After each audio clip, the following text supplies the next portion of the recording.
The board met in closed session. No action was taken. Thank you all for joining us for our Durham County Board of Commissioners meeting, Monday, June 10th, today at 7 p.m. A very uneventful, uninteresting meeting tonight. I will get us started with our public charge. The Board of Commissioners asks its members and citizens to conduct themselves in a respectful, courteous manner, both with the board and fellow citizens, and any time should any member of the board or any citizen fail to observe this public charge, the chair will ask the offending person to leave the meeting until that individual regains personal control. Should decorum fail to be restored, the chair will recess the meeting until such time that a genuine commitment to the public charge is observed. As we convene for the Durham County Commissioners meeting, it's crucial to recognize the painful truth of history that we stand on the stolen ancestral lands of the Catawba, Eno, Occaneechi, Shakori, and Tuscarora peoples, whose deep connection to this land predates our arrival.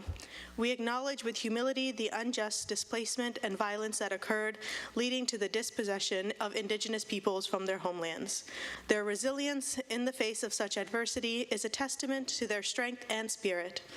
May we humbly honor the ancestors and elders of these nations, both past and present, by committing ourselves to fostering understanding, healing, and justice, for acknowledging the past and embracing a future guided by compassion, respect, and unity. As a courtesy to others, please take a moment to check your cell phones and turn them off, make sure the sound is off so that they don't ring during the meeting. And now we will open our regular session with the Pledge of Allegiance, and I'll ask Commissioner Jacobs.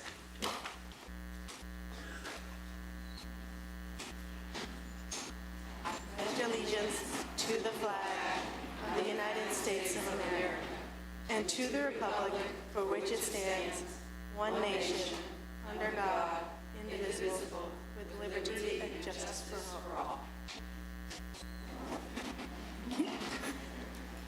Are there any adjustments to the agenda?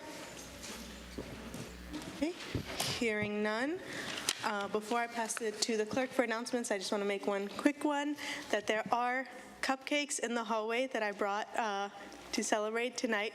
But also there's a card, or maybe two giant, large cards, that if you guys have a moment, take a second to write a comment of appreciation to our Durham County budget staff who made this moment possible through countless hours. So there are Sharpies out there and a card. Please write a nice note for all of our county budget staff. Thank you. Good evening, commissioners and public. I will read the announcements published in tonight's agenda. Coming 2025, Renegade, located in downtown Durham, is the new up-and-coming urban living community located at 300 East Main Street. Interested residents are asked to visit their website at renegadedurham.com to complete a request form for additional information. Innovate Durham Demo Day. Everyone is invited to learn more about the results from 4 startups that recently tested their new technology with Durham County and the City of Durham's government at 2024 Innovate Durham Demo Day. This year's event is Thursday, June 13th from 5:30 to 7:30 p.m. at the Hayti Heritage Center located at 804 Fayetteville Street. Registration is free and there is a link to register. In another episode of What's the 411 from the Durham County Department of Public Health, we talk about topics related to diabetes. We will have Duke endocrinologist Dr. Brian Batch talk about things that affect blood, sugar, hormones, and other conditions such as pain, stress, etc. This is a free session. There is a Zoom link to register, and this will take place on Tuesday, June 18th from 6 to 7 p.m. Most Durham County government offices will be closed in recognition of the Juneteenth holiday on Wednesday, June 19th, 2024. Our offices will reopen with normal business hours on Thursday, June 20th. To read more about impacts to specific services, you can visit the dconc.gov website. Come and celebrate Durham's refugee and immigrant communities at Durham Refugee Day 2024 at Durham Central Park on Saturday, June 29th from 3 to 6 p.m. Durham Refugee Day is a community-wide event that celebrates the contributions and cultures of our refugee and immigrant neighbors and provides an opportunity to stand in solidarity with these communities. This is a free, family-friendly event with live music, community education booths, activities for kids, and food vendors from around the world. You can learn more, and there is a link as well. The latest edition of the Durham County Public Information Office's In Touch with the Durham County show for June 2024 features a full episode with the Durham County Register of Deeds, Sharon A. Davis. You can watch it at the Durham County's YouTube page. Summer is here, and with it comes the National Summer Reading Program. This year's theme is Adventure Begins at Your Library. Throughout the month of June, each Durham County Library location will hold a summer reading kickoff celebration. Be sure to stop by your library and pick up your reading tracker and stock up on your books. You can learn more at durhamcountylibrary.org. And lastly, find active zoning and annexation projects and share your input. Community members can navigate to areas of Durham on this Durham City County Planning Interactive Map and share their input with staff, applicants, and governing bodies on current rezoning and annexation proposals submitted by applicants. This input may be used to inform the project itself, staff analysis, and information communicated to the Planning Commission, City Council, and Board of County Commissioners. You can visit engagedurham.com for additional information. That concludes the announcements published in tonight's agenda. Thank you, Clerk Wallace. That brings us to our minutes from the May 28th, 2024 regular session. Are there any adjustments to those minutes, or I'll entertain a motion for approval? So moved. Second. Okay, moved by Commissioner Jacobs, seconded by Vice Chair Burns. All in favor, say aye. Aye. Any opposed? Okay, minutes are approved, 5-0. Now that brings us to our ceremonial items, beginning with the award Deco on the Go Design Contest winners with checks for first, second, and third place adults and youth artists. And we have Mo here presenting for us. Good afternoon. First, I would like to recognize the people that work behind the scenes that often don't get recognized for work that needs to be done. I had an excellent team to actually help us through this art award, and that team consists of Deborah Craig Ray, who's sitting right here. Please stand. Crystal Thomas, Dawn Dudley, Philippe Gibbs, who is our fleet and facilities manager, Alicia Watson, Brianna Kahn, and Brenda Bright. So I want to thank them personally for all the hard work that they did.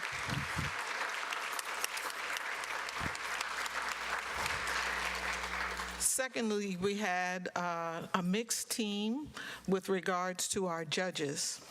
And I would ask that each judge come up front for us. And two of our judges were not able to attend, and that was Margaret DeMont and Elias Torre. But three of the judges are here, and that is Dr. Brent Lewis, Brenda Bright Hayes, and Sarah Martin.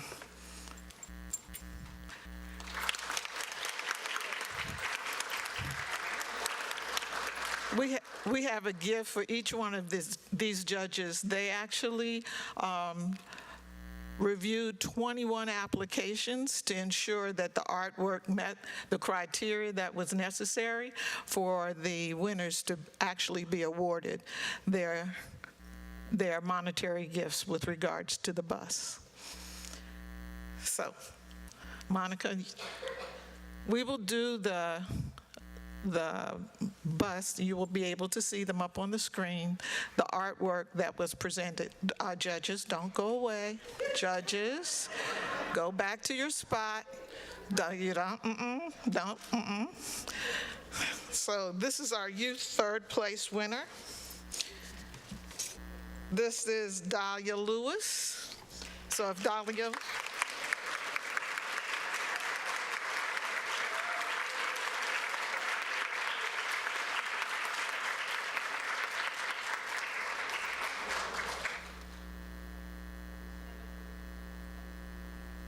so Dahlia is an 11th grade.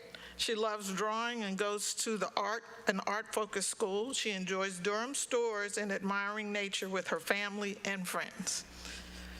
Our second place winner was not able to join us today. Her name is Erin Lee, and that is the artwork that she presented.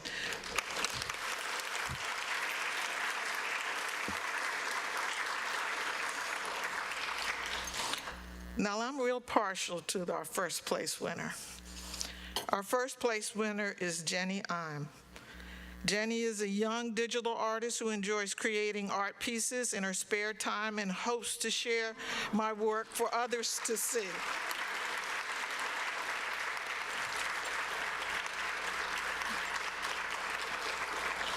So you can see why it's so special. It is absolutely gorgeous and will be on the rear of the bus.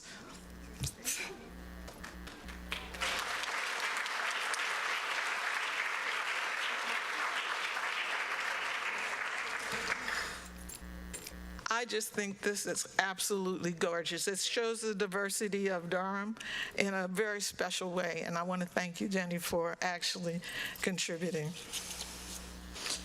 So now we have the adult artists. One of the things I think we need to mention is there were very crucial criteria, and a lot of that had to do with the Durham logo, the Durham County logo versus the Durham City logo. This is a Durham County bus. And so we had some excellent presentations, but we had a few little challenges with regards to the use of the logo. So that's one of the criteria that was very critical in the judges, and I appreciate the judges taking all that into consideration. Our third place winner is Aaron Overton. He was born in Durham at the Old West Watts Hospital, now the NC School of Science and Math, and attended Hope Valley Elementary as a child. Aaron graduated from UNC Chapel Hill. He recently retired from a 25-year career as a graphic designer and art director at a large triangle tech company. His admission combines two of the greatest loves, Durham and the art and design.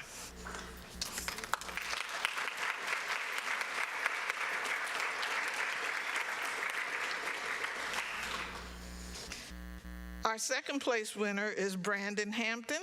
He was born and raised in Durham, and he graduated from Hillside High School in NCCU.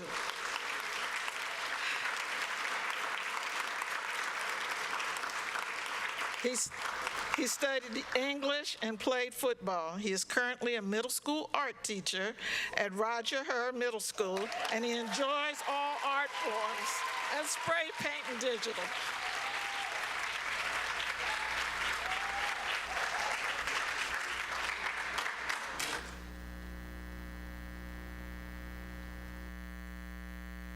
Now, first place winner. This is very, very interesting. She not only did one side of the bus, she did two sides. So, Janice Little, and please hold your applause to the very end. Janice is an art teacher and maker living in Durham, North Carolina with her children, husband, and extended family at the corner house in the North Street neighborhood. She loves to work with her hands and is an artist in residence and farmland at Little Sparrow Flower Farm. Her work as an educator constantly inspires engagement in various media and a love for experimental and play within her artist process. She currently teaches at Crisco Ray Research Triangle High School in downtown Durham.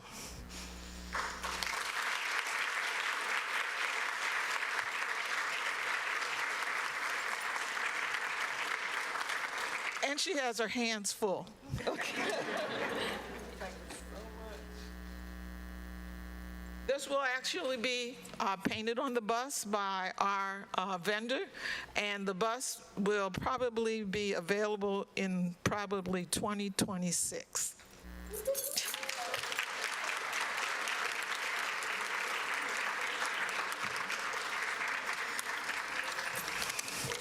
So we're going to ask the board to take a picture with our winners.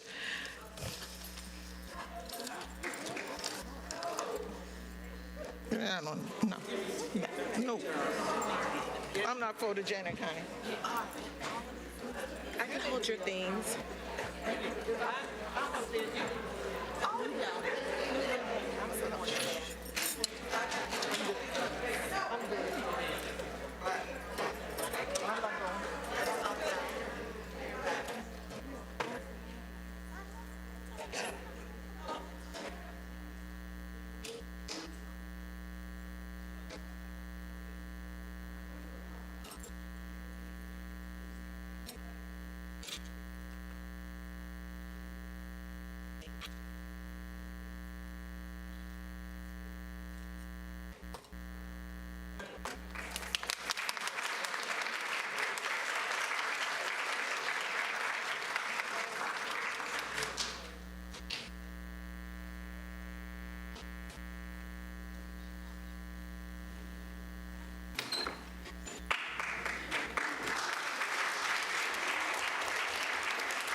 Thank you all so much for participating in this program and submitting artwork. We really appreciate it. And thank you to the judges. I see folks are stepping out, but if there's any comments from the commissioners. Really quick. So when we had the opportunity to hire our new manager, one of the things that is really important to us, right now we are not in the midst of COVID, but COVID kept us from doing some of the really great work that we needed to do in the community. We saw that firsthand, especially when we were trying to give out equity shots for COVID, and we had to contract with a lot of different companies who were innovative enough to go out into the community. So as soon as Dr. Sowell came to the county, she says, I have an idea, in her first performance evaluation, and she says, I want to do deco on the go. So there were a bunch of us, we were thinking, what property can we purchase so that we can take our county offices from being just downtown? But she says, yeah, that's great, but how can we really drive in these neighborhoods? Something that we all wanted to do, much like a lot of things we want to do, but other things take our attention. And so you really need somebody to take the seat and drive that. And then the fact that we had folks to come forward and say, all right, how interactive can we make this? Because the contest was supposed to be like last year, and we had to move the date, I think, from August to April, because we really wanted folks to have a good time, and we really wanted not just adults, but kids to feel like they were a part of this. And think about if this bus is driving through your neighborhood and you had a part in it. So I know it seems like a long way off, much like ambulances, fire trucks, and everything. It takes a long time to build things, but I hope that this is at least a nod in the right direction to let you all know we are coming to you in ways that we have never come to you before, and I'm just super duper happy that we can do it and excited about all of the services that we're going to be able to provide outside of this brick and mortar building. So thank you to the manager, thank you to Mo, thank you to our judges. Thank you. Anyone else? Okay. Thank you all so much. That brings us to Commissioner Howard. I see you moving your mic. Just ditto. I don't need to repeat it. The manager knows how I feel about it, and I think it's incredibly awesome that we will be able to go out to the community and have these conversations. So I don't need to do a long conversation. Just thank you. Wonderful. And now we will move to our resolution for World University Games 2029, where the board is requested to issue a resolution showing full support of the World University Games being held in Durham County, North Carolina in 2029. And our staff member for this will be the county manager, I believe. Yes. Thank you all so much, and I am going to ask Hill Carroll to come up to speak to it. If you want to join this one, yeah. Yes. But some people may not know, but the chair at the time that the proposal was submitted for Durham to be a host city for the World University Games, Commissioner Howerton was the chair at the time, and she was selected to be part of the delegation that went to, was it Brussels? Brussels, yeah. And so, very competitive process, and we were fortunate in that we were selected to be a host city for the World University Games in 2029. And the World University Games is really, if you think about the Olympics, it's the next tier underneath the Olympics, where you have student athletes from universities around the world to come and compete. And so we are so excited that Durham will be a host city for these games, and 2029 will be here before you know it. So I'll turn it over to Hill Carroll. Thank you. And I'm sorry, did you have the resolution to read, Chair Howerton? Yes, let me read the resolution and then we'll turn it over. Yeah. I'm sorry, Commissioner Howerton. Thank you. It is my honor to read this resolution, Durham County Board of Commissioners Resolution 2029 World University Games. Whereas the 2029 World University Games will be held in North Carolina's University Hub region in central North Carolina, including the Durham and Durham County, July 11th through the 22nd, 2029. At Duke University, North Carolina Central University, and the Durham Bulls Athletic Parks in downtown Durham. And whereas the World University Games are considered the Olympics for college and university athletes from around the world and are the second largest global Olympic multi-sport event behind only the Summer Olympics, and whereas the World University Games include 10,000 participants from 150 countries representing 600 universities competing in 275 sports competitions in 18 Olympic sports, supported by as many as 600,000 spectators. And whereas there is a significant public benefit to hosting the games in Durham County through the utilization of area hotels, restaurants, visitor attractions, and sports businesses, as well as from the national and international media coverage by over 150 members of the press and the more than 3,000 hours of international broadcast coverage.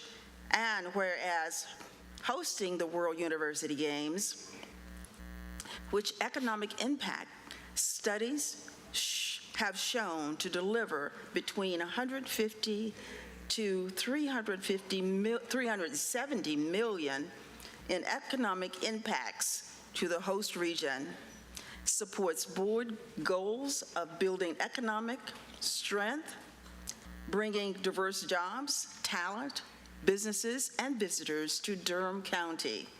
And whereas the Durham County Board of Commissioners is excited to participate with the other North Carolina World University Games host cities and counties in a citywide WUG 2029 partnership plan to demonstrate support of the 2029 World University Games through a commitment of $300,000 to the North Carolina Organizing Committee for the Games beginning with fiscal year 2026 through 27, and which will be paid in more than 1 year. And whereas the Durham County Board of Commissioners would be pleased to provide other appropriate support to the 2029 World University Games, such as security and safety services as needed.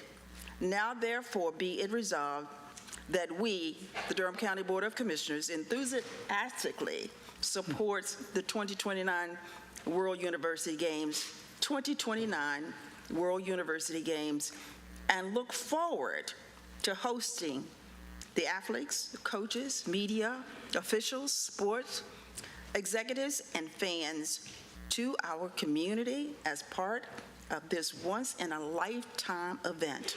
This, the 10th day of June 2029, signed by all the commissioners. Thank you, Commissioner Howerton, County Manager, Madam Chair, and the other honorable members of the board. Really appreciate the opportunity to speak just a minute or so. Obviously, Commissioner Howerton captured all the key details, but you should know that this has been more than a 5-year effort. The state of North Carolina, plus 5 host cities, Raleigh, Durham, Chapel Hill, Cary, and Greensboro, and 5 host counties, Wake, Durham, Orange, Alamance, and Guilford, all serving as hosts for this event. It will involve more than 40 different venues, all the major sports facilities you can think of between downtown Raleigh and the Greensboro Coliseum complex will be involved. 13 colleges and universities, including every college and university here in the Triangle, including our 2 community colleges as well. We're expecting to need about 20,000 volunteers.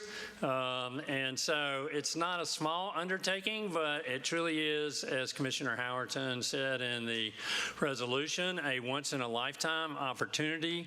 It's going to showcase college and university athletes from around the world, and including many right here in our area. Our area has a great history of having been well represented in the World University Games before. Our local universities, Duke, North Carolina Central, Carolina, and NC State in particular, have sent many, many athletes and coaches. Coach Davis at Carolina was a gold medalist in the games. Coach Roy Williams before him was his coach in the games, among others. Coach Krzyzewski coached in the games, et cetera.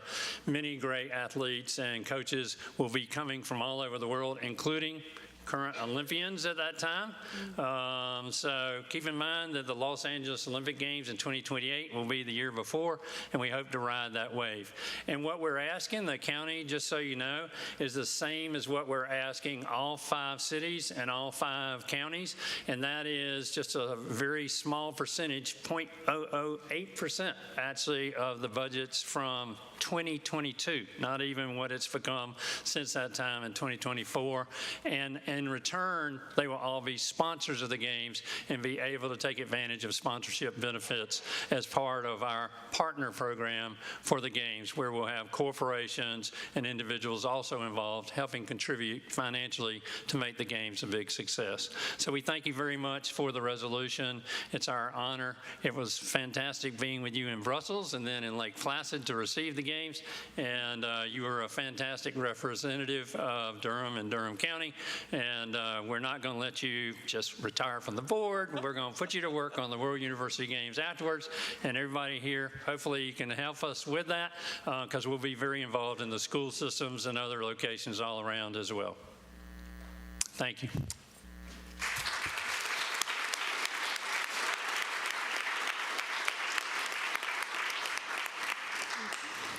I'll start off with Commissioner Howerton.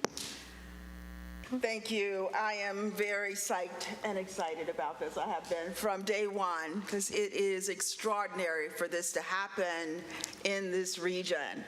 And think of the economic boom that is going to bring is just amazing. Just think about it. I want the community to know that this $300,000 that we just talked about is not coming out of the budget this year. It's going to be next year, but we're working on that. So just to let you know that. But most of all, Hugh Carroll has been working on this for what, over forever as I can recall. A long time. Long time. Yes. He has been working on this idea for a long, long time. So all the kudos in the world go to him, because this is an amazing, I don't know how he kept going. Sometimes when it looked like it was never going to happen, but he kept going anyway, and it's been his commitment. We just thank you and honor you for bringing this to our region. Thank you. It's a total team effort, and that's what it'll take to be successful with the games. Thank you. Thank you. Thank you so much. Commissioner Jacobs. Thank you, and I want to express my gratitude also to you, Hill. More than 10 years ago, I worked with you to help start the Durham Sports Commission, and you have always had the vision that sometimes other people don't have, and you also really see all of us as a region. You are always thinking about how things can benefit all of our communities, and it was really hard to get this. We were competing against countries all over the world to have this happen here in Durham, and it really took everyone coming together to demonstrate to the International Committee that they should come here to our region. And a lot of it is because of the culture that we have, the hospitality, the collaboration. And I'm really excited for how this is going to benefit our community. The opportunities for our local youth to get to experience watching competitions and being in some of these competitions also, and not having to travel. But it's really going to be a tremendous opportunity for our local youth and athletes at the high school and college level, and I look forward to working on how we can leverage this opportunity, and also the sales tax and occupancy tax revenue. As we are realizing our financial struggles, this is one of the ways that we can help create additional revenue to fund the things that we need to fund here in our budget. So thank you so much for your leadership role in making this happen for Durham County and our entire region. Thank you.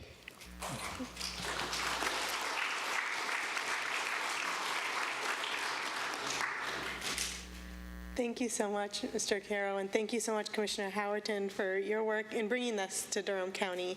Appreciate you representing us well in Brussels and bringing this forward. I know this is going to be a great economic impact that, as we this year are struggling with lower sales tax revenue, hopefully in 2029, we have a good year that year. But thank you all so much for this work, and I'm looking forward to coming and watching, because I will not be participating in any games. Thank you. That brings us to our next item, which is the introduction of the new County Food Security Coordinator, Raina Goldstein-Bunag.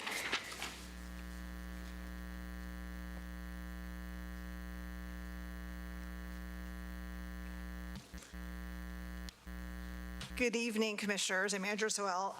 I am genuinely thrilled to be here tonight to introduce our newest Food Security Coordinator, Raina Goldstein-Bunag. I'm thrilled for a couple of reasons. One is because of the vision of this board and of our community that we should have a role of Food Security Coordinator in Durham County to really move our community forward in the area of food access, but also in really deep food systems and systemic change around how we engage with food and our residents. And so I'm really excited about this role, and I'm excited about Raina being in it. I'm also excited because we are promoting somebody from within. Raina comes to us from, I should say, down the street. She was part of the public health dying team for several years, and she comes to us with over 10 years of experience in nutrition, food security, and public health. She's a registered dietitian. She has a master's in public health, and she is about to earn her master's in food and agriculture law and policy, which we will find very useful, I think. Her enthusiasm has been amazing. 2 weeks into her role, she actually helped to run the World Hunger Day event. So we're really excited about how she's jumped in with both feet, both hands, and everything else. So I'm going to let her share a couple of words with you. Thank you, Donna, and thank you so much to the board. I am Just very grateful to be here in this position. I just wanted to echo what Donna said. I know not everywhere has a food security coordinator position. So thank you again to the board for supporting food security in Durham. And I know that the community also had a lot of input in making it a position here. So that feels really important to me. I'm so grateful to be able to do this work and continue to serve Durham County and work here. I loved my time in public health. I was in the DINE program teaching nutrition and gardening and cooking in mostly our Title I elementary schools. So I got to see firsthand that we unfortunately do have a significant amount of food insecurity here in Durham.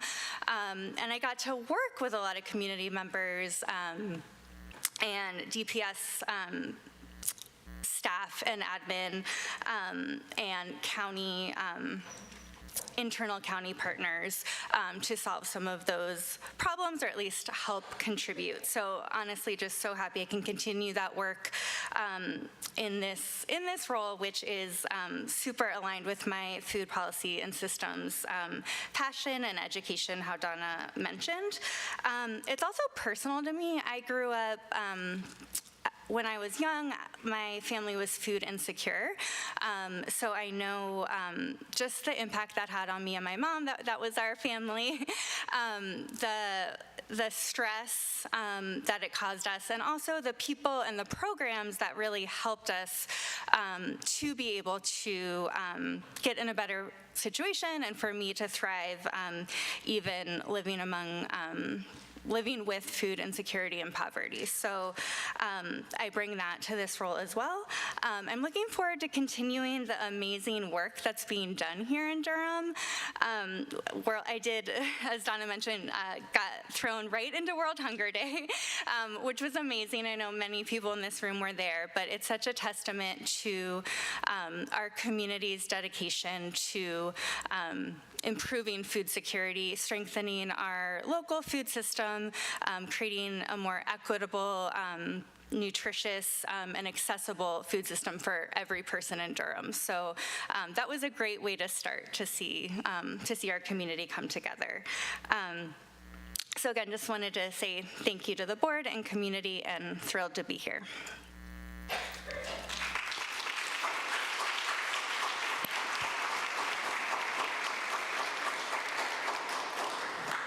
Thank you so much. And I don't want to say welcome since you've been part of the team, but congratulations on this new role.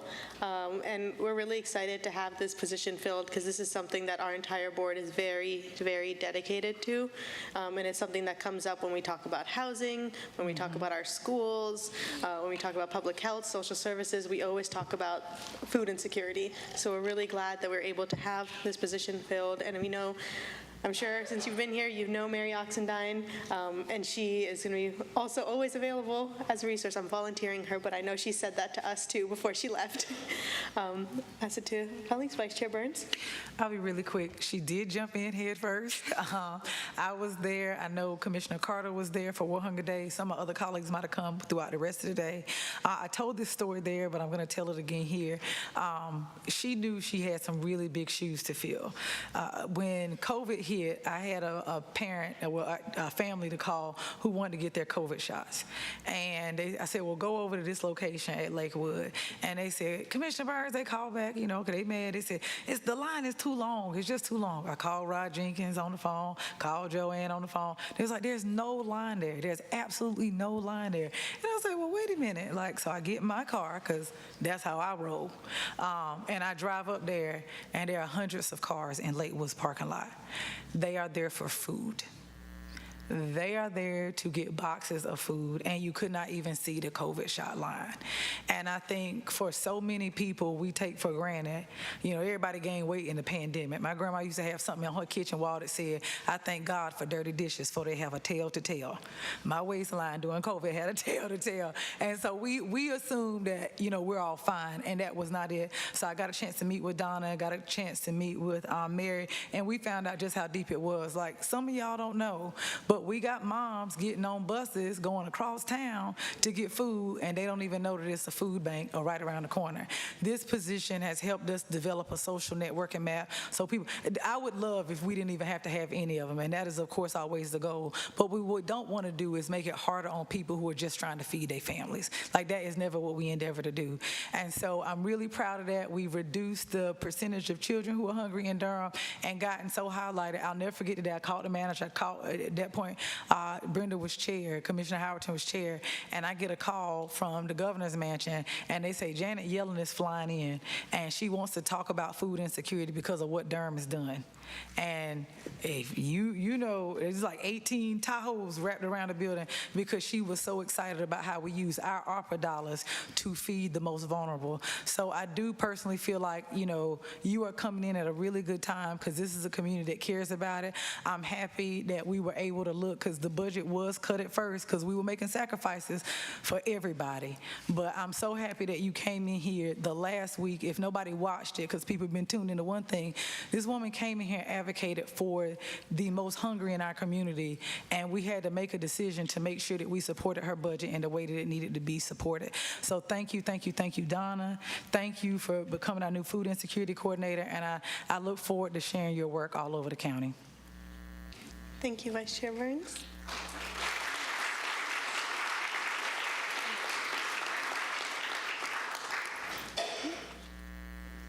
Thank you so much, Donna and Reina. That brings us to our next proclamation for Pride Month, and I've passed this one on to Commissioner Carter to read. Yes, thank you, Madam Chair. Durham Board of County Commissioners Proclamation Pride Month 2024. Whereas the Stonewall riots, a period of protests and violent clashes with law enforcement in June 1969, is commonly viewed as the origin of the modern gay rights movement in the United States. And whereas the LGBTQIA+ movement in Durham is rooted in an April 17, 1981 protest in response to the hate-motivated assault of 4 men at the Little River on April 12, 1981, and resulting death of Ronald, Sonny, and Tonovich. Durham's first NC Pride March in 1986 was organized by the Triangle Lesbian and Gay Alliance, and Mayor Wib Gully's proclamation of Durham's first Anti-Discrimination Week in 1986 resulted in him being challenged by an unsuccessful recall campaign. And whereas celebrating Pride Month raises awareness and provides support and advocacy for the LGBTQIA+ community and is an opportunity to become educated, engage in dialogue, strengthen alliances, and build understanding. And whereas LGBTQIA people in the United States continue to face discrimination simply for being who they are. And Durham County stands with this community in the struggle to ensure equal treatment for all. And whereas while much progress has been advanced, we know that there is still work to be done to ensure that everyone enjoys the full promise of dignity, protection, safety, equity, and freedom. And whereas hundreds of anti-LGBTQIA+ bills have been introduced in state legislatures all across the United States, and progressive officials and citizens must speak up to protect LGBTQIA+ rights. And whereas Durham County government continuously advocates for protections for all LGBTQIA+ individuals in order to make it clear that there is no place in this progressive community, state, or nation for denial of human rights regardless of anyone's sexual orientation, gender identity, or gender expression. And whereas Durham County's non-discrimination ordinance, approved in 2022 by the Board of County Commissioners, provides freedom from discrimination on the basis of race, ethnicity, creed, color, sex, pregnancy, marital status or familial status, sexual orientation, gender identity or expression, national origin or ancestry, marital or familial status, pregnancy, military status, religious belief or non-belief, age or disability in employment, and access to all places of public accommodation. Now, therefore, therefore, I, Niva Alam, Chair, and on behalf of the Durham Board of County Commissioners, do hereby proclaim June 2024 as Pride Month in Durham County. We call upon Durham County residents to recognize the achievements of the members of the LGBTQIA+ community and to celebrate and support a culture of inclusiveness and acceptance during this month and every month. This, the 10th day of June 2024, places for all of our signatures. Thank you, Commissioner Carter.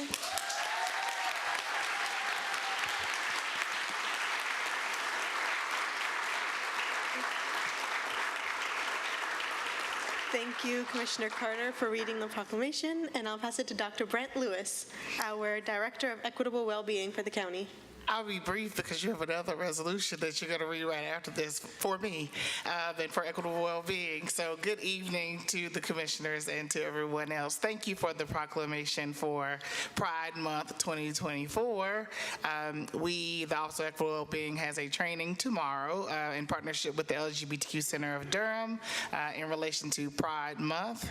We will also partner with them in September for Pride Durham that happens in the city of Durham. And I am very excited to see that experience happen because it got canceled last year due to the rain. So I've got my fingers crossed that there will be no rain in September. But Pride Month is important to our community, and it's a wonderful time for acceptance and a time to engage and learn. As always, with every Heritage Month that we recognize in Durham County for learning, you can visit our website to find things that are happening in the community as well as the training and development that is happening from the Office of Equitable Wellbeing related to Pride Month. But the one active program that we're having is a training and development opportunity that is happening this week. So on behalf of the team, thank you for the resolution. Thank you. Thank you so much, Dr. Lewis. And I mentioned this at our last meeting where Dr. Lewis brought resolutions. But if there are events and community opportunities that you guys want to engage with the county for equitable well-being, Dr. Lewis is very eager to engage with folks. So reach out to him, have conversations with him about how we want to celebrate Pride in the community, how our next resolution for Juneteenth, different ways to celebrate. He is here to make sure that the county is engaged within the community for these projects. And I know that our Pride Parade is until September, but I think Raleigh's it's this weekend or next weekend? Let me check. Raleigh is celebrating events for Pride pretty much all of June. Yeah. So if you follow Raleigh's website or Raleigh's Instagram, you can find a lot of their events throughout the month. Yeah, their big parade is June 22nd, and then I think ours is in September. So I look forward to hopefully seeing folks out at the September one. Commissioners, I'll start with Commissioner Jacobs, then Vice Chair Burns. Thank you, Brent, for bringing this to us and for your leadership of making Durham an inclusive, welcoming place to work and also a place to live. I thank you for the all-staff training that you did last year, bringing in the LGBTQ Center. And in case folks in the community don't know, this is a time that the LGBTQ Center really needs help and support. There is an online fundraiser for them right now. They have been facing some economic challenges, and so this is, I think, also a time that we can, during Pride Month, look inward as what institutions need help in our community. Durham has always been leading the way. I actually participated in 1986 in the first Gay Pride March here in Durham. But we know it's something that we have to keep fighting for, especially for our educators here. We know the attacks against transgender youth. And so it's a fight that we all have to keep fighting, and that I know Durham will keep leading. Thank you. Really quick. I just want to echo my colleagues' sentiments, only to reiterate that we really do not do this by ourselves. Like my first year on the board, we were in COVID during Pride Month, and I said, oh my gosh, we haven't done anything, and I typed something up really quick and got everybody to kind of sign off on it. But, you know, I did it on my own, which you shouldn't do stuff on your own, right? You always need to ask folks for help and bring more folks in. So I remember like the next year we did it, I asked, could we put Mr. Antonivich's name in? I think we might have added it that night because people always think that this is just slurs. People died at the end of this, and I don't know how much of y'all know the history. They did not even know if this young man was in the community or not. They just stoned him to death at a lake in Durham. And so we didn't, so that's like really, if you Google it, kind of sort of look up the story. So we out here punishing people with no facts, not that if we had facts, they needed to be punished. And in the next year, each year, I think we had somebody from the LGBTQ Center to come in, but it's like, okay, she would get up there and she would do the proclamation. Okay, well, we still not in community with her until we bring her in here and she can do some training like my colleagues. So please know that every year this board has tried to endeavor and do a little bit more. And we sought to demystify what all y'all really means when we say all y'all, And some of our most apprehensive employees walked out of that training and said, okay, this is not as bad as I thought it was. It wasn't bad at all. So if there are things that you think that we should be doing because thank God we have Brent, but if there are things that we're not doing because we're not being culturally competent about it, by all means, give those to us because we're trying to get better every year. But that's all I want to throw out. Thank you.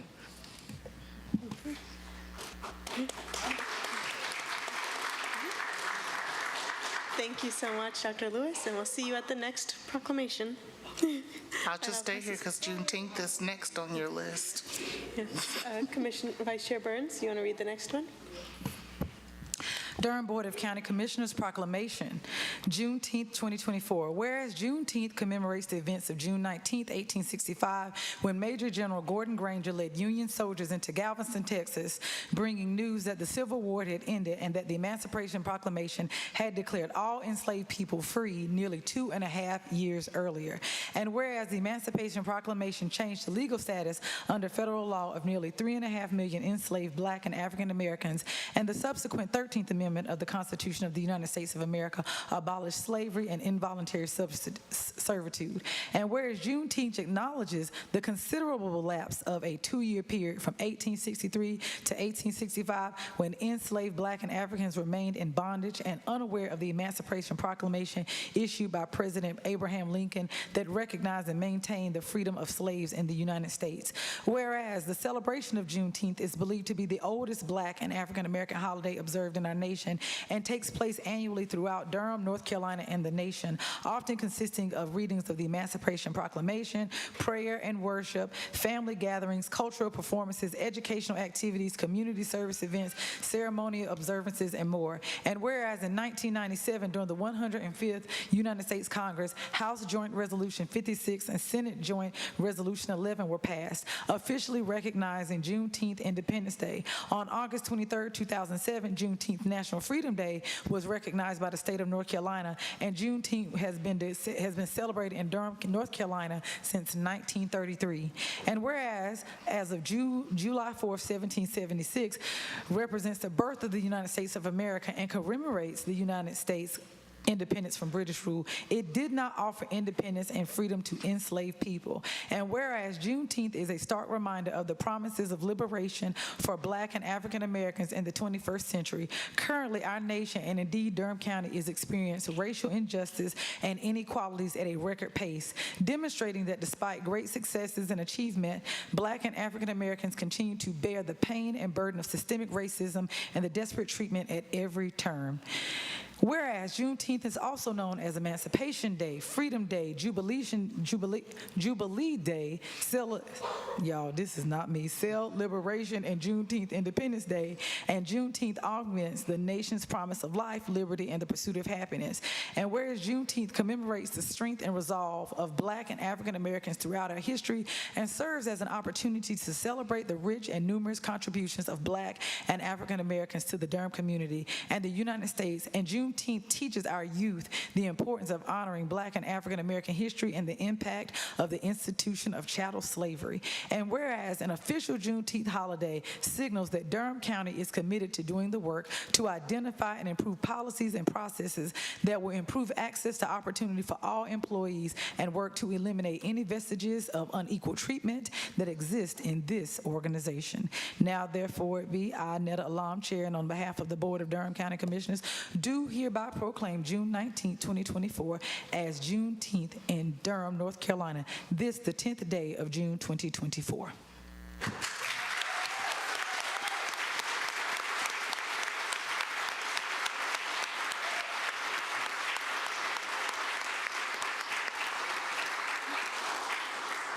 Thank you, Vice Chair Burns. Back to you, Dr. Lewis. Again, thank you to the commissioners for not only the resolution and recognition of Juneteenth, but the holiday of the county being closed next Wednesday in recognition of Juneteenth, because it's about action.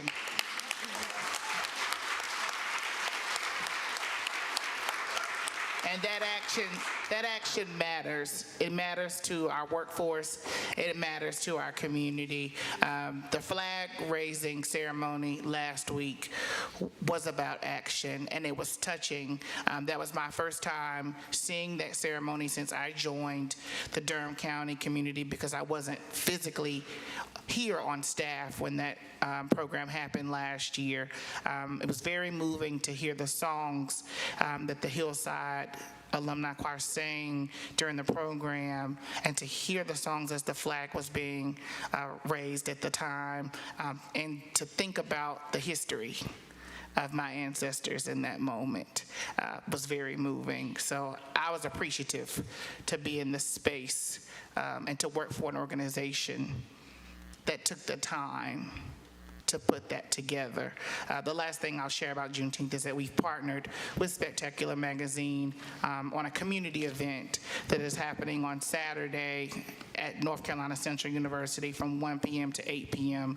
In honor of Juneteenth. So if you're available on Saturday, it's a free event for the community members. Please join us at NCCU. Thank you.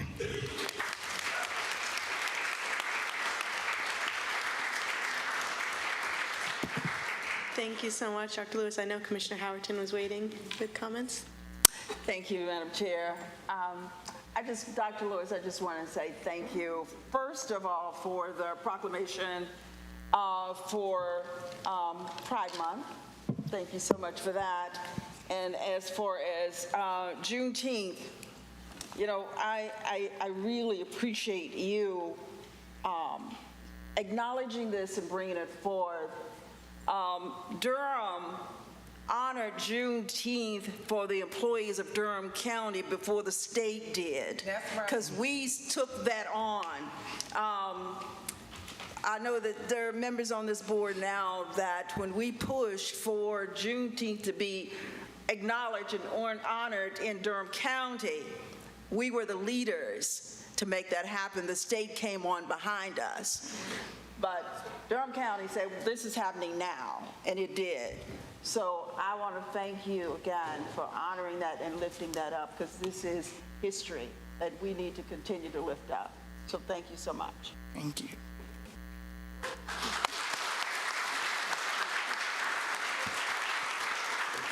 Vice Chair Burns. This is not for me to be a ham and keep talking, but Commissioner Howerton kind of said it, but I really want to just impress upon people, especially with this historic budget tonight, you need people who are sitting in these seats who recognize that these things are important. So it was under, this is not to negate it from anybody, it was under the leadership of Chair Howerton and saying, hey, I want to make this a paid holiday, and the fact that you had 4 women up here who understood the assignment and knew how important it was for us to be recognized. So it's one thing to be before the state, but you got to have the people in position to want to do a pride proclamation. Every time we do a pride proclamation on social media, they call us Marxists. Every time the night that the manager decided she wanted to raise taxes, they call her all kinds of names. The other day, when we raised the Juneteenth flag, so Lord have mercy, what I was called. We put up 600 American flags for Flags for Our Heroes. videos. I put up one Juneteenth flag, here come the death threats. So I really need y'all to know to sit in these seats, it takes courage. This is the same board of women that backed us up when we wanted to go after the Crown Act. Even though that's not today, there were 5 women who leaned in, and we didn't say, we don't want to get arrested. We like, nah, we trying to get in trouble, Mr. Attorney. Like, what can we do? How can we find people for discriminating against hair? For discriminating against hair coverings. So I do think that this board, when it comes to discrimination, has stepped up, and I would have been remiss if I didn't mention that tonight on these 2 really historic proclamations. And I thank y'all for, standing by us when we want to stand up for these issues when so many people didn't want us to. So thank you, ladies.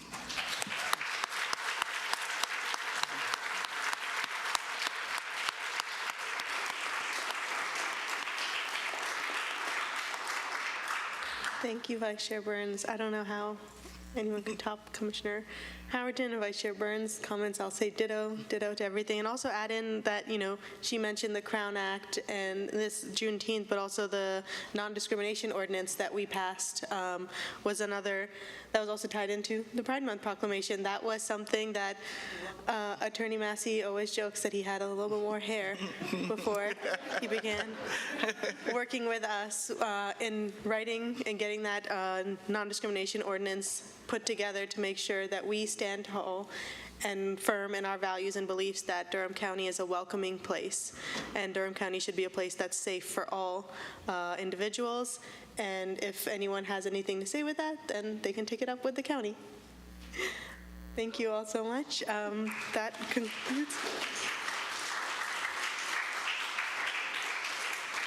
concludes our ceremonial items for today. I'll say, raise your hand if you have signed the cards outside for the budget staff yet. I want those cards filled to show appreciation for the budget staff, because y'all, they worked hard. So make sure we have our consent agenda, so if you have a minute, run out and sign it. If you run out of space, I have more giant cards that you can fill out for them. So please do that, because they were working late and tirelessly. Now that I'll pass it to the manager, well, for the consent agenda, I'll just see if there's any items that need to be pulled or anything, then I'll entertain a motion to approve the consent. So move. Second. Moved by Vice Chair Burns, second by Commissioner Carter. All in favor, say aye. Aye. Okay, consent agenda passes 5-0. Oh, any opposed? No, okay, consent agenda passes 5-0. That moves us over to, I think that's it. I think We didn't know that's you it. were in drum corps. Y'all let us laugh. We let us laugh. We ain't slept. That brings us to our Durham County adoption of the FY 2024-25 budget ordinance. And we have the county manager as well as our budget director, Keith Lane, budget director of budget, yeah. Budget director. But anyways, we have these items. I know we have 3 public comments on this. Would you, Manager Smell, like us to do that before or after? Okay, then we'll go to our first comment from DeWarren Langley, who's joining us virtually. And then Waldo Fenner and Heidi Joe Hetland, if you want to go stand by this podium on the left side, your right side. This podium on this one, yeah.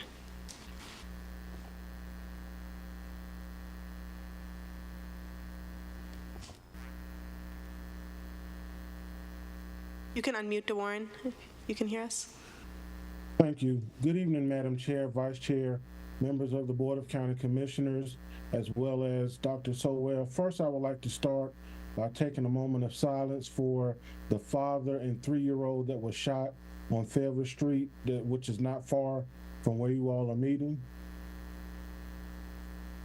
Thank you.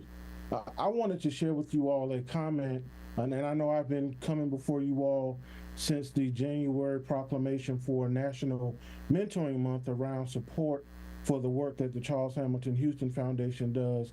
And during the budget hearings for the City Council, There was a question before our police chief regarding what can be done to help intervene with our young people. And she said, we recognize that our kids are in some of the most affected, are not exposed to the world that shows them that they can be better and be in a better place than they currently are.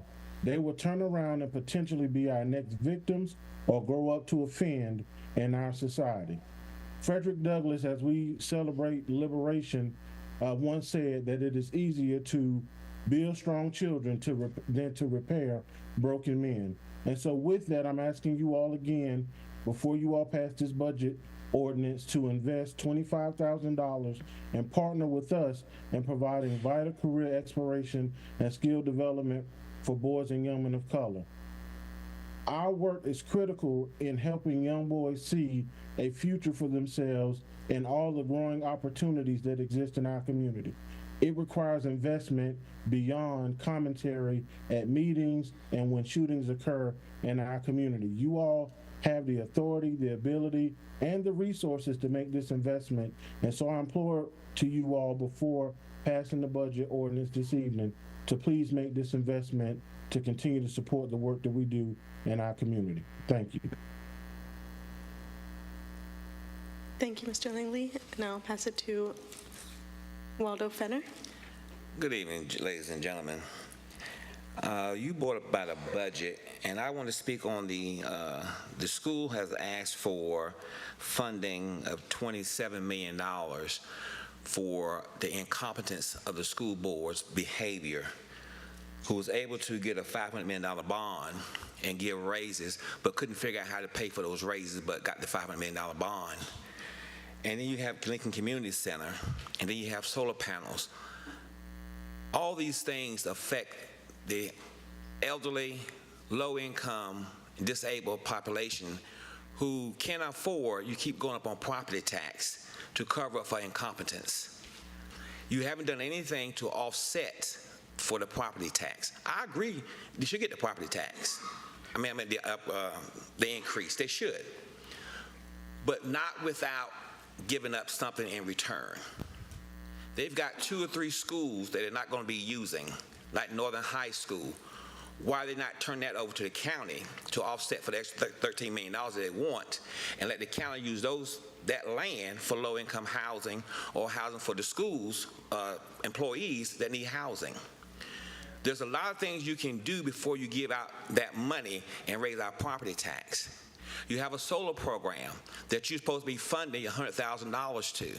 Have any of y'all been to that organization and asked them how much of that money has actually come from the Durham residents to have solar panels? Because I went to the meeting, and I only saw one person that was black, that was me. And I don't know any of them that was from Durham County. So you're giving money and doing all these things, and you're not following through on is it really benefiting us and in the budget form. Second of all, you have Lincoln. Have you any of you stand out in the line in Lincoln at 3 or 4 o'clock in the morning for dental care? But you talking about you care. So I'm trying to figure out who's the incompetent ones. Is it us? Or is it you all, because you don't want to hear or listen to the grieving folks out here who's going to have to pay for this property tax increase? And you sit here and you do these things without a care in the world. You say you care, but you don't. There's no way you can care about the elderly, disabled, or fixed income, or the poor people, and you do what you just did here. There's nothing in this budget whatsoever.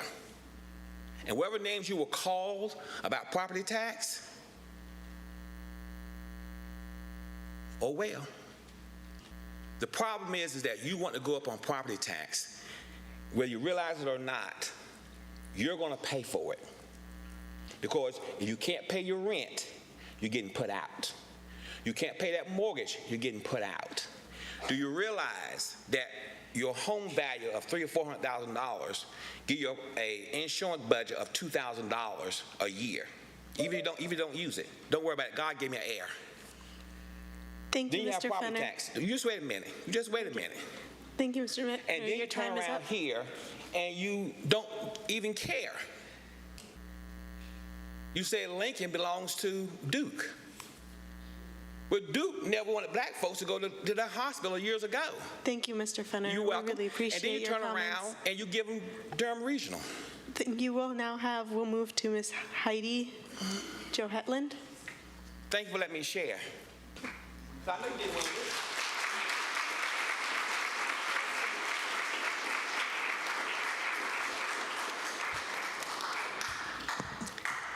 Good evening. My name's Heidi Joe Hetland, and I'm a physical therapist with Durham Public Schools, and I'd like to take the opportunity tonight to thank you for your work and your time in considering the DPS proposed budget. It has been a tumultuous 2024 for the classified staff, many of who are here.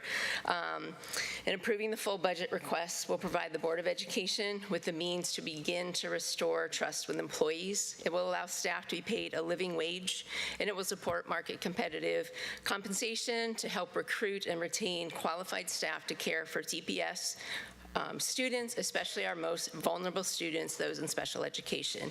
Thank you again for your time and investment in DPS staff and students.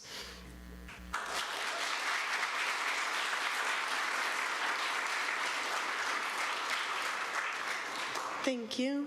Thank you to all who provided public comment today and even at our public hearings. Now I'll pass it to the manager and budget director.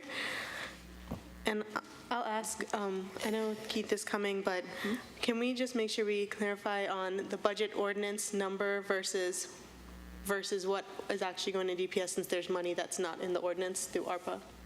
Okay, I'll ask Director Lane and team to do that. But thanks so much, Madam Chair.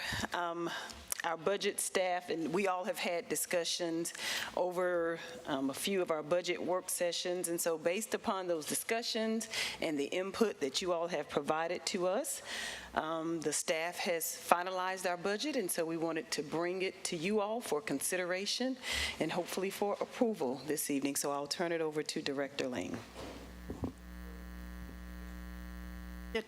Just want to make sure. Good afternoon, good evening, everyone, commissioners especially. It's a great day for the budget office, so we're excited to see the budget ordinance finally come in front of you all. As it relates to Durham Public Schools, this ordinance right now is passing the general funds and a number of other funds. The one fund it is not dealt with in this ordinance tonight is ARPA funding. However, the board, in trying to keep the tax rate increase to a minimum, has allotted a certain amount of funds to be used by DPS in the upcoming year out of the ARPA fund, $6 million for current capital funding and $716,000 to support pre-K classrooms, new pre-K classrooms at Murray-Massenburg. So there's $6.7 million that will be going to DPS, but that will not show up in this budget ordinance. This budget ordinance will show an increase for DPS of $20,649,705. You add to that the ARPA funding for $6 million for current capital and the $716,000 for pre-K, and you get a total funding for DPS between those two funds, the general fund and ARPA fund, for $27,366,329. That is the total amount DPS is getting for the upcoming fiscal year. This ordinance is only appropriating $20,649,705 because you all are dealing with the general funds and a few other funds, not the ARPA fund. Is that clear as mud? Yes. Thank you. Thank you.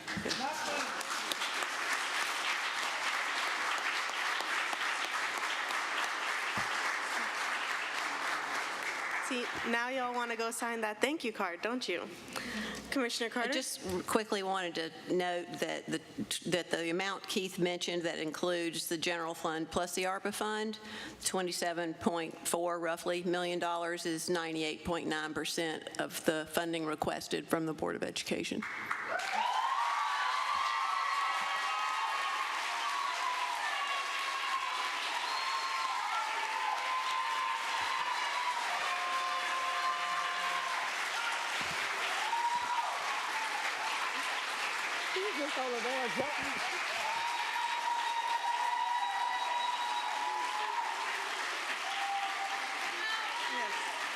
Yeah. Can we?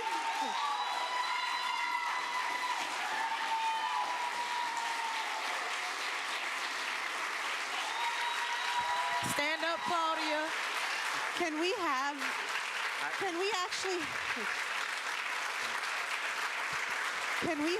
the full? Stand up, Claudia.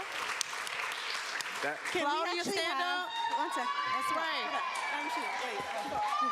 Hey, one second, y'all. Can we actually have the full county budget staff just stand up at the podium with Keith, including our Deputy County Manager, Hager? Claudia?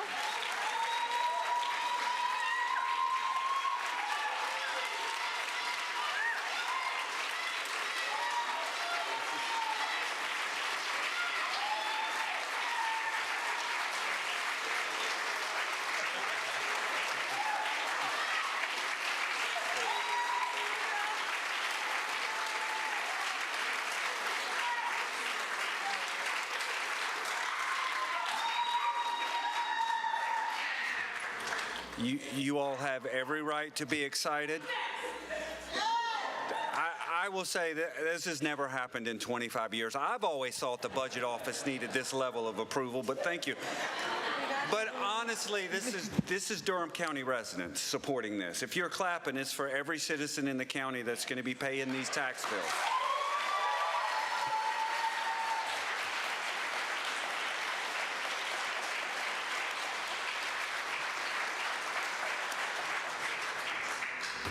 With that, I will entertain a motion to approve this budget ordinance. So moved, Madam Chair, so moved. 1 second. Heidi, you second. You second. Second. I wanted her to second. Moved by Vice Chair Burns, seconded by Commissioner Carter. All in favor, say aye. Aye.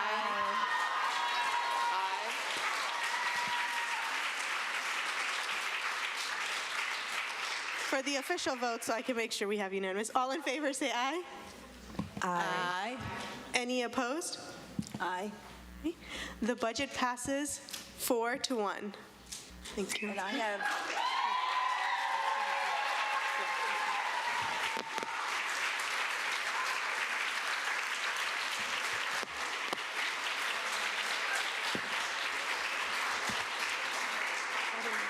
Madam Chair. Yes, 1 second. Now we have the commissioner comments, which will be the period for it. I just want to make a note that we have 12 minutes allocated for this item just to keep us flowing and on track. 3 minutes for each commissioner, starting from the left side with Commissioner Howerton moving this way. Thank you.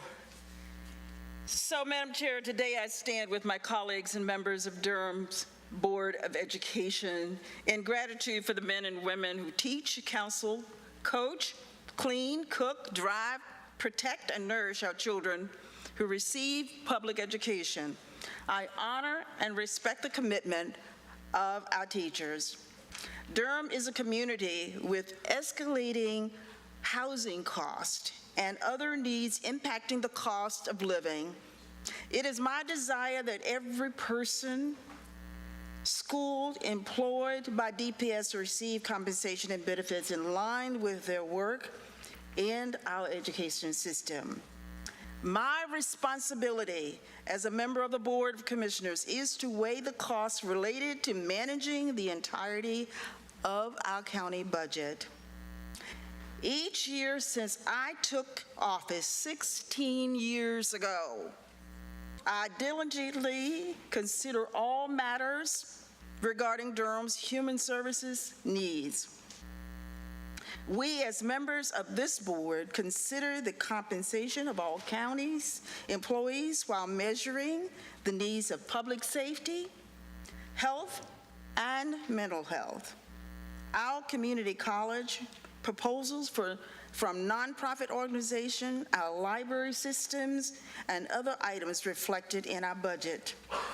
As a county commissioner, it's been my pleasure to listen to all our citizens. I hear increased concerns regarding the impact of property tax increases while we continue to grow beyond our ability to keep pace with population growth.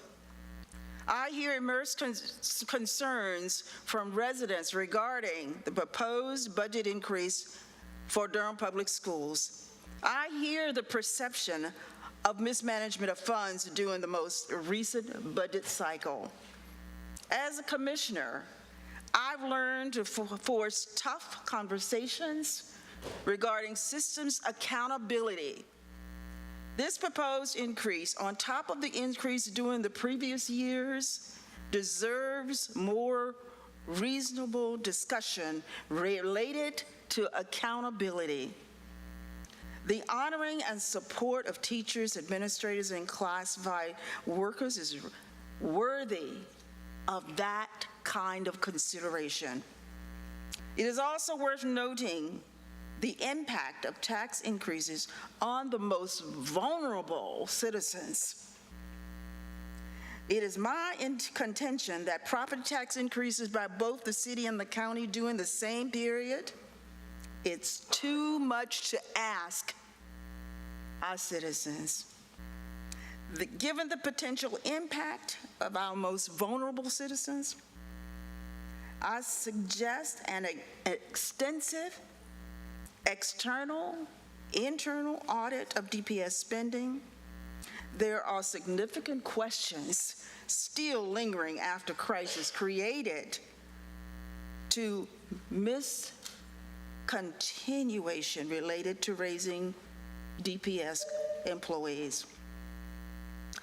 The county has given DPS funding every year, and there needs to be this kind of accountability. Our role in supporting DPS should never involve repair and what is perceived as far as how the money was spent. I've heard the fear that teachers may leave Durham due to no increase in pay. I've heard those concerns before. I also hear the concerns of parents who have chosen to consider alternative to Durham Public School education system. We commissioners are forced to consider the plea of parents while honoring the contribution of the people doing their best to improve Durham's education system. Significant progress has been made toward reducing the achievement gaps. Plans are underway for capital improvements. This board passed bonds to help repair and build schools to offset decayed schools. Yes, there is good work done in our school system, and we continue to support our public schools. I'm voting against this budget increase after weighing the impact on senior citizens, disabled citizens, low-income citizens. County government employees are and have always been our most hard-working citizens. And our residents deserve the very best. Our children deserve the very best. And this budget concerns me. After 16 years, I have never voted against a budget. But this budget concerns me greatly. Thank you. Thank you, Commissioner Howerton. Commissioner Carter. I told Chair Alam I hoped I could get it all in 3 minutes. I'm not typically the most loquacious speaker, but okay, here we go. I do want to start by thanking the county staff, Manager Sowell and Keith and Claudia and David Ades and Justin and Shannon and Jonathan and Heather. I want to thank all of our departments in the county who have really listened to the community, listened to us, grappled with us. I want to thank the teachers, the educators, the workers, the parents, the DAE leaders and members. I want to thank the DPS interim superintendent and staff, and I want to thank our colleagues on the Board of Education. I also want to thank each of my commissioner colleagues for the hard work that we have done together to get to this point and to try to reach consensus within the challenging budget constraints. And I want to acknowledge the very real and pressing concern that Commissioner Howerton has expressed about the potential impact of this tax increase on our residents who have fixed and limited incomes. That is a sincere and a legitimate worry that we have all grappled with. We're talking about a 4.65 tax increase. That's significant. And I hope that we have reached an appropriate balance in our attempt to meet the pressure of rising costs in the face of reduced rates of increase in our natural revenue growth, continued underfunding by the state, and increased demands for services as our population grows. I'm focusing my comments really on the funding for our schools because I have limited time, and this is the area of the largest funding increase.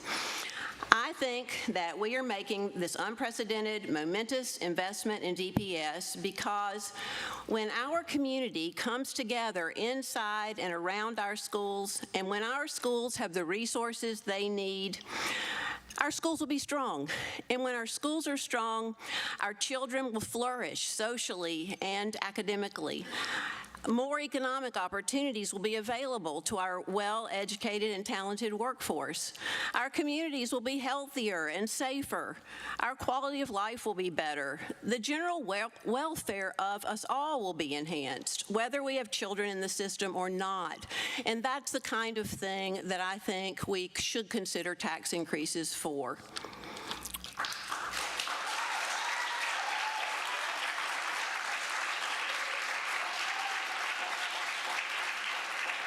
So that is why I support what is essentially full funding for the Board of Education's requested budget goals.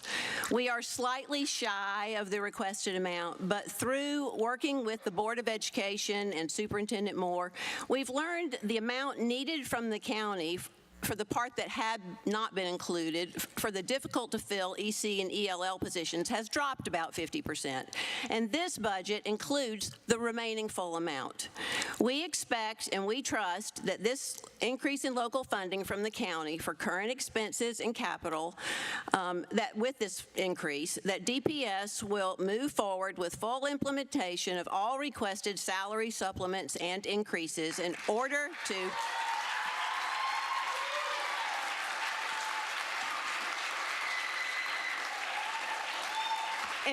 to recruit, retain, and respect the very best educators and support staff for our Durham children, and hooray is right to that. Our public schools must have our support in these most trying times for North Carolina education policy and at a point of local crisis crescendo. The American public education system is our best hope, I think, and have fought for it for the past 30 years. I think it's our best hope for shared prosperity, for social mobility and social cohesion in our society. Our public schools are the place where we build community and shared understanding across our many differences as people. I believe in public education. I believe in our DPS educators and our DPS families, our teachers and staff. I believe in our elected colleagues on the Board of Education, and it is for these reasons and more that I support this budget.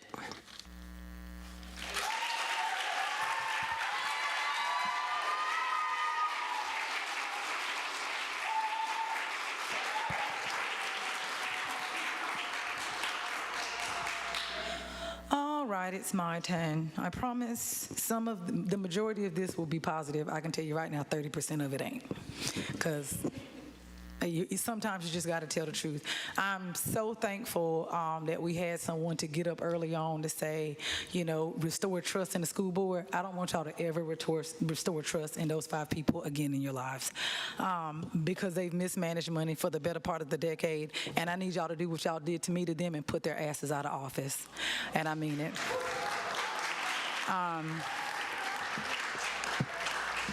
And that ass is in the Bible.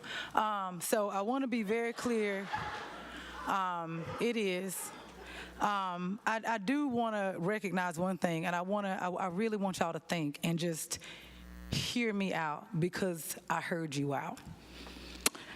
So that moment of silence that DeWarren did, there was a 3-year-old shot at Walgreens. On April 30th, Kevin Guy was 17 and he was shot in Durham. On March 5th, a 5-year-old was shot in Oxford Manor. A 3-year-old was shot in Oxford Manor. On April 23rd, a teen was shot in the face. On May 13th, a 14-year-old was shot at 11:26. On April 12th, at least 5 people were shot, resulting in at least 1 teenager's death. And on May 12th, between the cycle of May 12th and the 10th, there was this 26-hour period where 8 people were shot. There are no red T-shirts for those dead kids. There are no purple T-shirts and whistles for those kids. So when you see me up here, I don't talk about race, I talk about racism. It's a difference. When you hear me up here fighting for dead black kids, I ain't fighting you. I'm fighting for them because they dead and they can't fight for themselves. And as an elected official, I probably could have done a better job of that, but I have had to deal with a school board that for 4 years straight, no matter what email I sent them about a child dealing with racial slurs and epithets, about a child being abused, I got 0 responses, save those from board member Alexandria Valadares, who you all put out, and board member Javanya Lewis.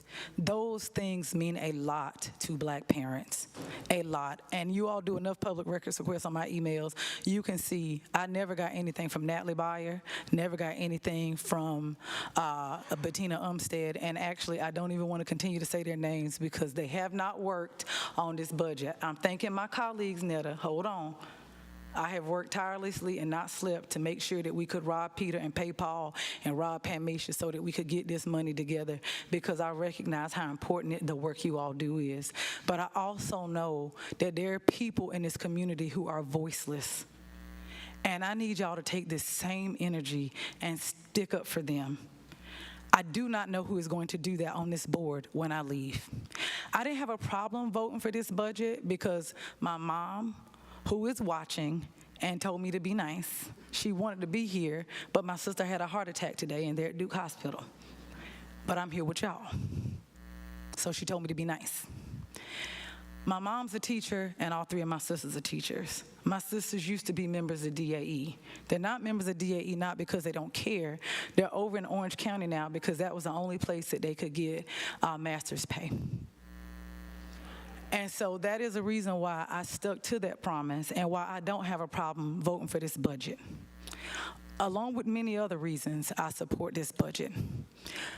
But those were things that were important to me because I do know that if we improve that status for teachers, we improve outcomes for kids.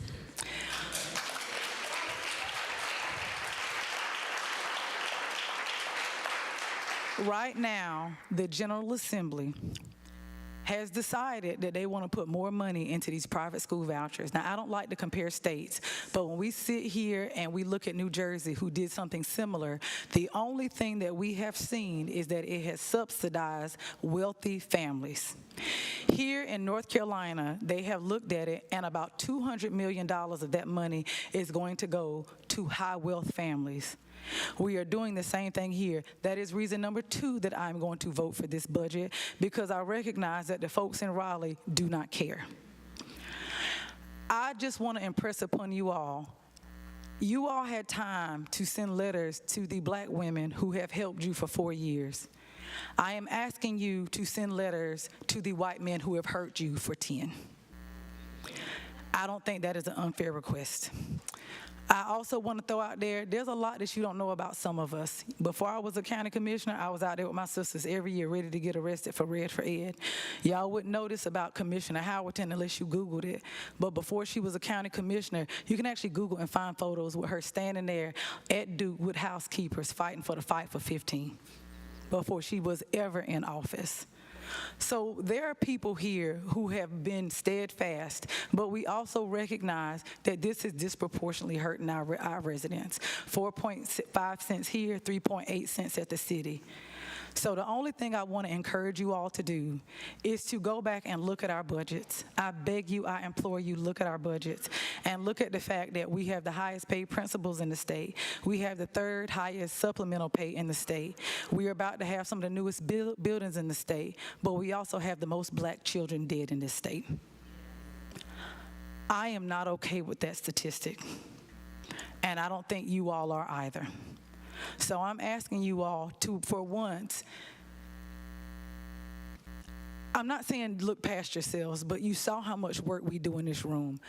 We don't ignore y'all, and I know I have to go, but I do want to throw out, because Commissioner Carter made a good point. We focused a lot on what this budget was about, but I also want you to know that in this budget, some of y'all saw the other day, it was the first time I broke down crying in this meeting.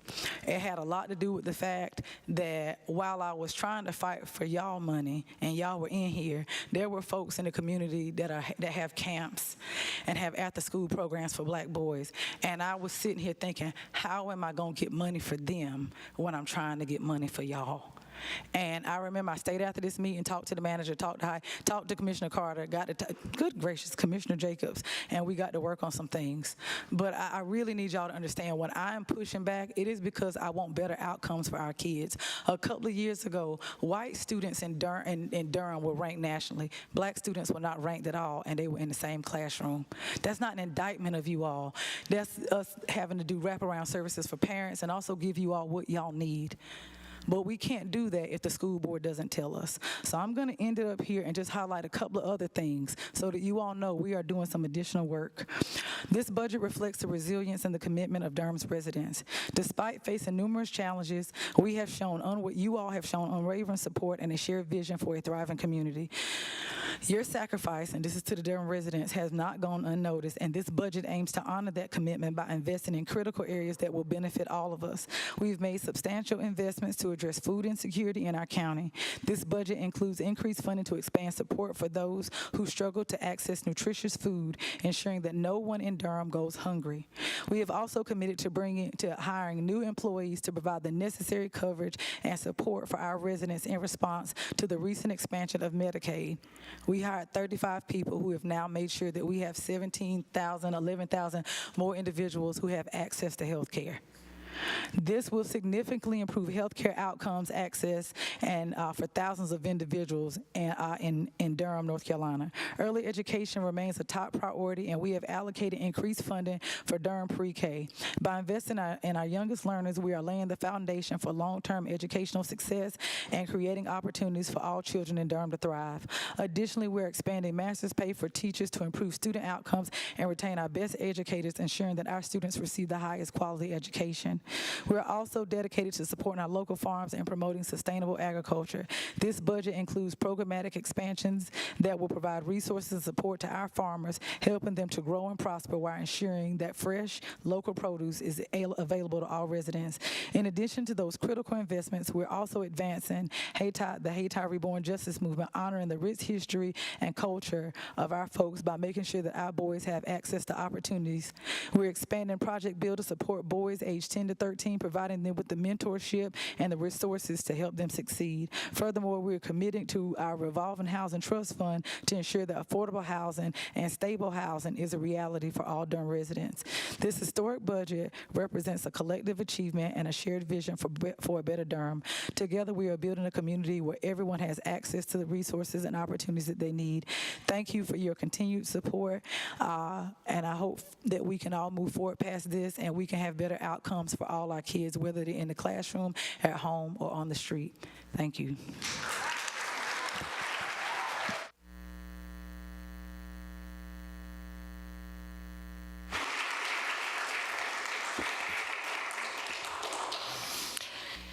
Tonight is an historic moment for our community.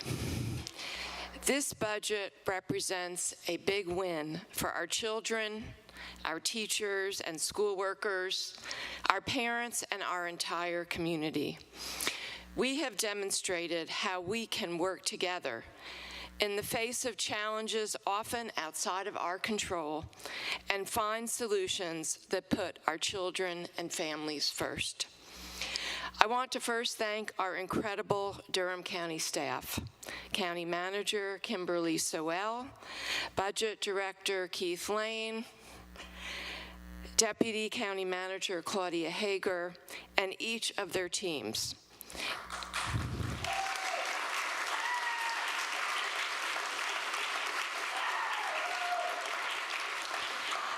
It is due to their knowledge, expertise, hard work, and innovative approach to problem solving that we have found a way to meet the current critical needs of Durham Public Schools while minimizing the impact to the property tax rate. In this budget, we are providing full funding to increase salaries for classified and certified staff,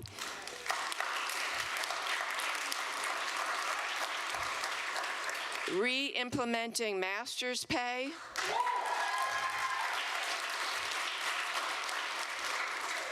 and half of the requested EC-ELL supplement.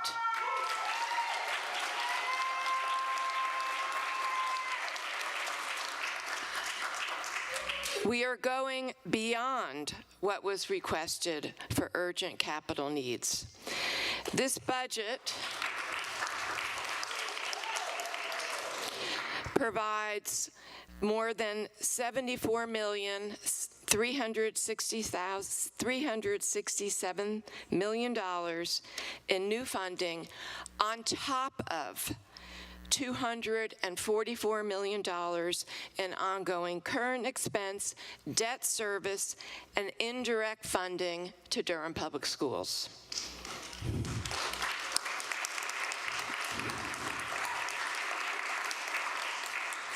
I am hopeful that the fiscal and budgetary management controls and policies being implemented by the Board of Education and Interim Superintendent Moore will provide any remaining funds needed for the EC-ELL supplement.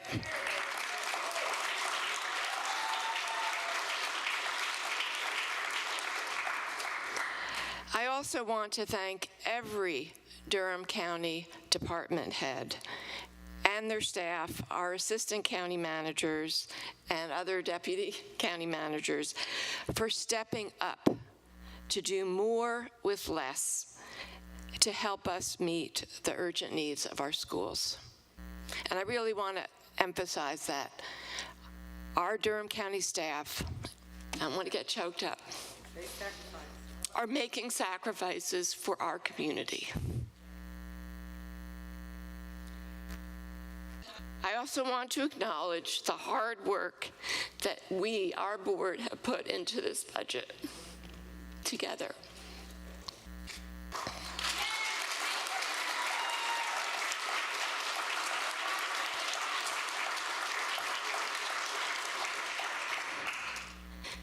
I also want to thank our passionate and caring community.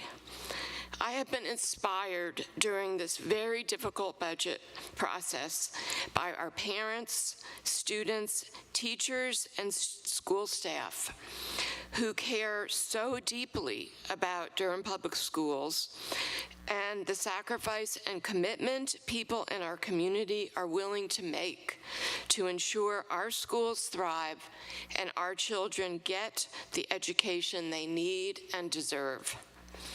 I want to thank DAE, the Durham People's Alliance, and every person who sent letters, emails, made calls, or came to a meeting during this process.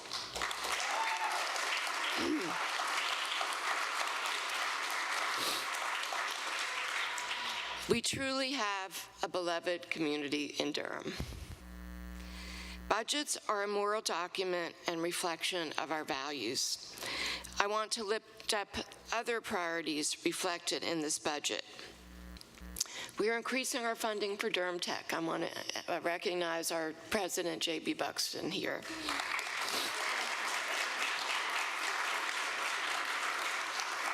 We continue to focus on investing in our children, expanding our funding for Durham pre-K to now more than $9 million.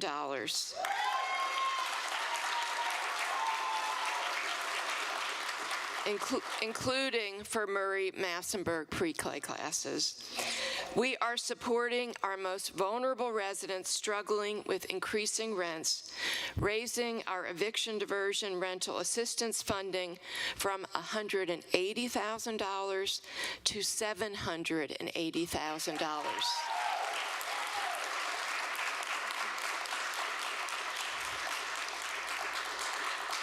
An increase of $600,000.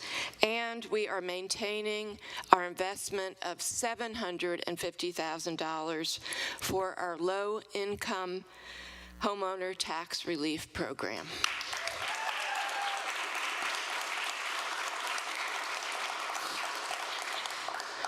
Our public schools are the heart and soul of our community and our democracy. All our children deserve bright futures. Our teachers and school workers deserve to be fairly paid for their expertise and hard work.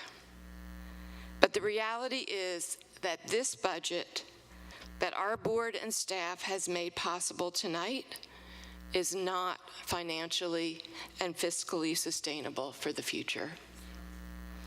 We need everyone in our community to focus on the upcoming election.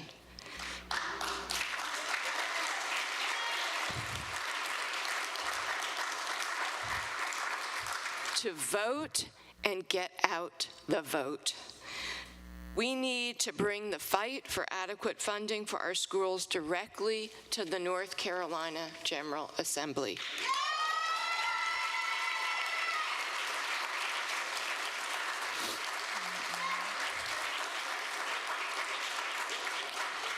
Tonight is a moment to celebrate what our community can do collectively when we work together.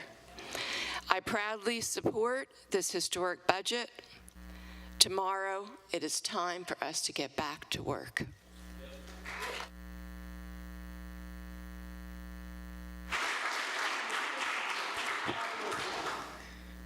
Thank you all for sticking around.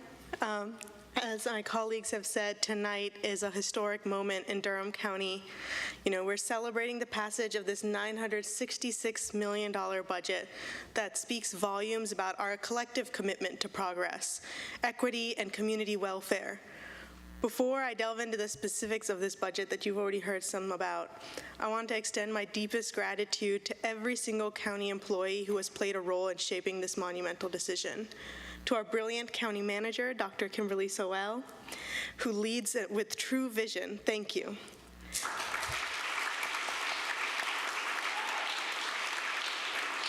To our tireless county staff who have worked day and night under the guidance of Deputy County Manager Claudia Hager, thank you. Your dedication, expertise, and unwavering commitment to service have made this achievement possible.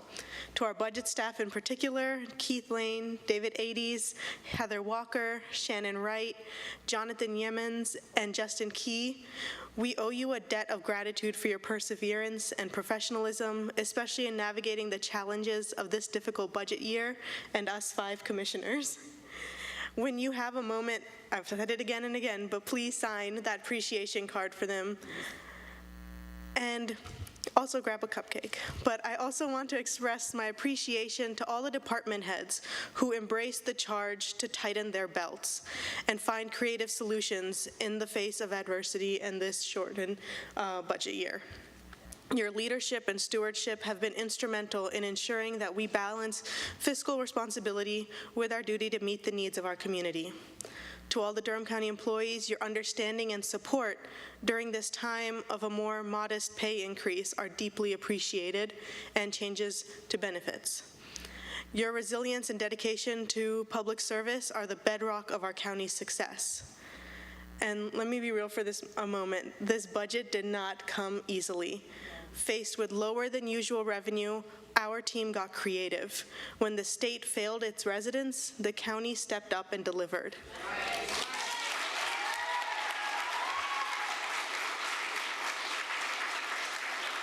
And because of the hard work and persistence of every person I just mentioned, in addition to the hundreds of community advocates like DAE and People's Alliance who raised their voices to weigh in, this budget is a historic achievement. It allocates more than $208 million to Durham Public Schools, and then more funding than any budget in county history. It prioritizes education, employee compensation, social services, community prosperity, public safety, and infrastructure improvements, the pillars upon which a thriving community stands. In the realm of education, we are investing those hundreds of millions of dollars in the future of our children, increasing funding for DPS and pre-K programs. We recognize that education is the great equalizer and the foundation of a prosperous society. Our commitment to personnel is evident through compensation support and the careful allocation of limited new full-time positions.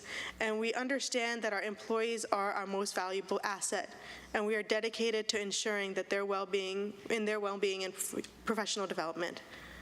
In social services, we're addressing pressing issues such as Medicaid transformation and eviction diversion. We refuse to turn a blind eye to the challenges facing our most vulnerable residents, and we're allocating a total of $112 million accordingly. Community prosperity is fostered through support for initiatives like Cooperative Extension and Durham Tech Community College, which make up $15 million of this budget. We believe in creating opportunities for all members of our community to thrive and succeed. Public safety remains paramount, with nearly $100 million in funding allocated for the Sheriff's Office and fire departments and other emergency services. We are committed to keeping our community safe and secure for all residents. And last but not least, our investment in infrastructure, including almost $15 million for transportation projects and environmental protection combined, lays the groundwork for sustainable growth and development. This budget is more than just numbers on a spreadsheet. It's a reflection of our shared values and priorities as Durhamites. It is a testament to our unwavering commitment to taking care of all of our residents, regardless of their backgrounds or circumstances. And as the mother of 2 future Durham Public School students, one of which is only 3 weeks old, and I'm here with y'all, I take particular and personal pride in what it accomplishes for our children and the county they will inherit. And as we look ahead, we can all agree this budget is only the beginning. It doesn't fund every single thing that we had hoped it would, or everything that Durham County needs and deserves in this moment. Our board is providing, as Commissioner Jacobs mentioned, half of the funding for the EC-ELL supplements, and we're optimistic about the conversations ahead to secure the funding in partnership with Durham Public Schools to fully fund the increases for our EC-ELL hard-to-fill positions. And more broadly, we see the budget itself as a first step, a promise to do more, listen better, and act quickly in response to the needs of all of our residents. And what better final budget vote for this historic board to take than to act on our values together? Today and tomorrow, let us carry the spirit of collaboration, compassion, and progress that define this board's legacy. Together, we will continue to build a brighter future for Durham County, one that is inclusive, resilient, and prosperous for generations to come. Thank you.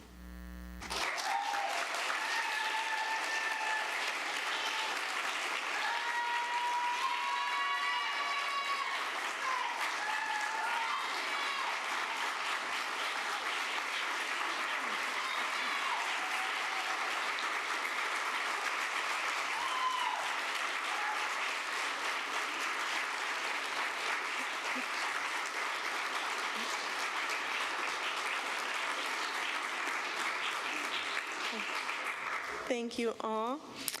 There were no items pulled from consent agenda, so that brings us, Manager Sowell, would you have any comments? No? Okay. Just thank you all so much for your hard work and for your patience as we work to find solutions. Thank you all so much. That brings us to our last item of the night, which is closed session. The board is requested to adjourn into closed session to discuss matters relating to the location or expansion of industries or other businesses in the area served by the public body, including agreement on a tentative list of economic development incentives that may be offered by the public body in negotiations pursuant to General Statute 143-318.11A4. Do I hear a motion to enter into closed session? So moved, Madam Chair, so moved. Second. Moved by Vice Chair Burns, seconded by Commissioner Jacobs. All in favor, say aye. Aye. Any opposed? We're in closed session, 5-0. Thank you all for joining.